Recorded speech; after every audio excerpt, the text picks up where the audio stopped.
Good morning, this is me Simon. Welcome back to my channel mga kasama. And for this video mga kasama, yung sasakyan natin, yung ating service na Honda CR-V 2018 model.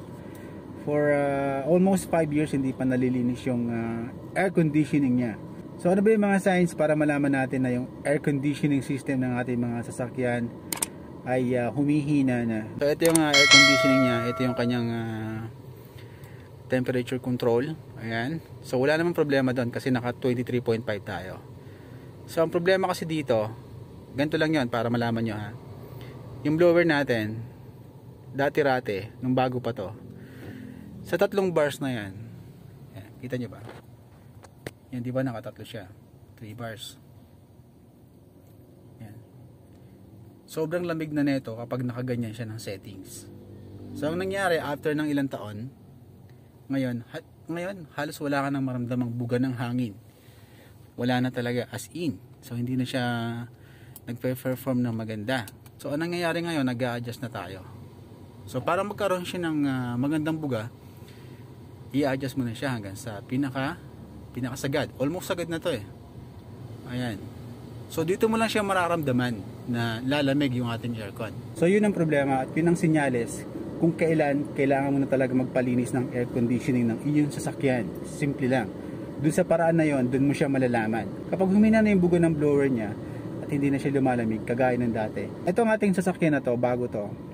At mula nung nabili to, never pa siyang nalinis.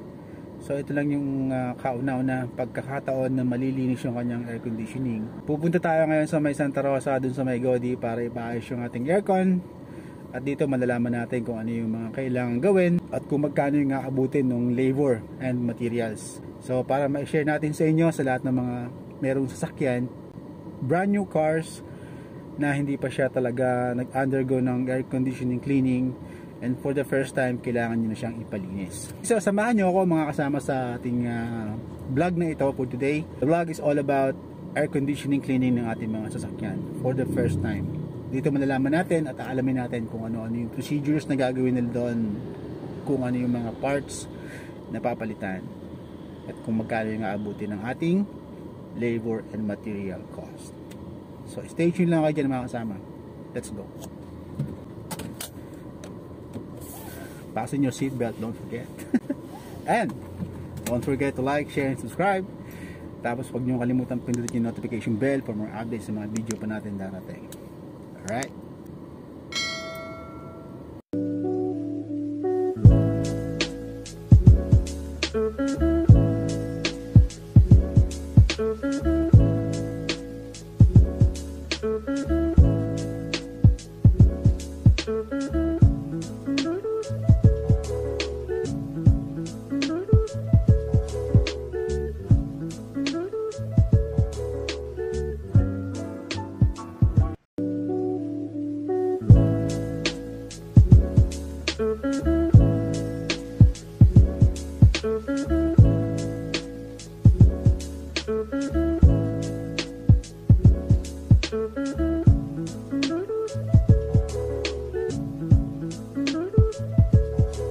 Malapit na tayo, we're just waiting for our turn. Nasa stoplight tayo ngayon. Malapit na.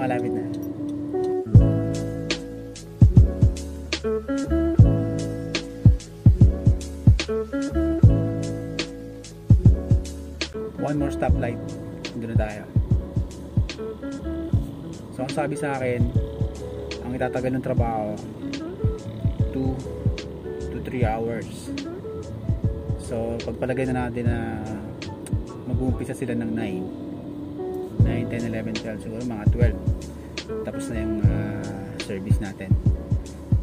And after nun, since coding tayo ngayon, it's Wednesday, aga na naman tayo makaka-uwi. So ang ating oras ng pag-uwi mamaya, stress ng hapon. Ganun kaaga kapag Miyerkules kasi coding nga tayo. Ang last digit ng ating plate number is 6. So lahat ng mga sasakyan, ang ending ng number nila is 6 and 5. Coding yan every Wednesday from 5 PM to 8 PM, except for Makati. Ito na yan dito. Ayan, sa may left side. Uy! Uy, walang customer. Solong-solo natin yung shop. Ito na tayo. Solong-solo natin yung repair shop. Alright.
natin sila matapos.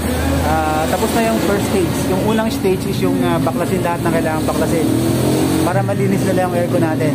Pagkatapos nalinis na nila lahat, okay na, napalitan na nila ng aircon filter, nalinis na nila yung evaporator. Ngayon yung last and final stage, babalik na nila lahat ng parts na tinanggal nila kuya kanina. So according kay kuya kanina, pinakamahirap sa lahat ng nagawa niya isang Hyundai. Ito ang pinaka-most challenging linisin. Etong CRV natin, sisilang sa kanila, tsaka ilang beses na sila nakagawa ng Honda CRV, kaya sisila kila kuya yung trabaho. Maling-mali na sa kanila.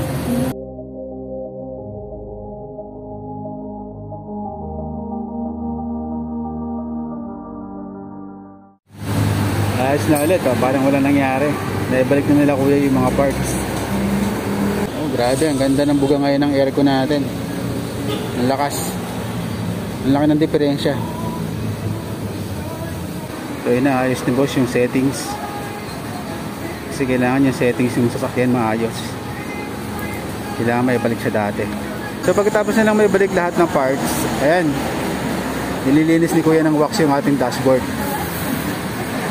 Galing, no? Kompleto yung service nila rito mga kasama, maganda. Solid. So, shoutout natin sila Kuya. Bali, 4 sila nagtulong-tulong sa paggawa ng ating aircon. Ayos na. Parang wala nangyari, di ba? Alright, so yun mga kasama, tapos na yung ating air conditioning cleaning din sa Goody, no? Nakita naman natin kung paano sila magtrabaho, maayos, mabilis, masinop at organized. So ano ba yung ginawa dun sa Goody? Ayun nga, binaklas nila lahat ng kailangang tanggalin. Pagkatapos kinuha nila yung evaporator, nilinis nila yon kasi yun ang major problem natin, yun ang nag-cause ng pagbabago ng lamig dun sa ating air conditioning. Pagkatapos pinalitan nila ng aircon filter. Yung aircon filter na yon, doon din mismo makikita dun sa evaporator na yon. Nakita niyo yung itsura ng evaporator, malaki siya, no? So inayos nila yon, nilinis nila yon, inisprayhan nila ng hangin, pinunasan. So ganun sila ka-organized. So bilang pagtatapos ng ating vlog mga kasama, thanks to Goody. Tapos sa mga kasama natin dyan na naghahanap at malapit lang naman kayo dito sa may Santa Rosa, Laguna. Yung Goody, matatagpuan yon sa may tapat lang ng Walter Mart sa may Santa Rosa Highway, no? Malapit dun sa street papunta ng Enchanted Kingdom. About dun sa service ng Goody, maganda naman, ayos yung serbisyo. So highly recommended yung service nila. At sana makatulong tong video na to sa mga kasama natin na may kaparehong problema sa mga sasakyan nila. So hanggang dito na lang mga kasama. Thank you for watching. At kung hindi ka pa nakasubscribe at gusto mong sumuporta sa channel natin, like, share, and subscribe. Tapos yung bell, huwag mong kalimutang pindutin for more updates sa mga video pa natin darating. At hanggang sa muli mga kasama, kita-kits tayo sa mga susunod natin mga vlogs. This is me, Sam. Stay safe, ride safe everyone. Peace.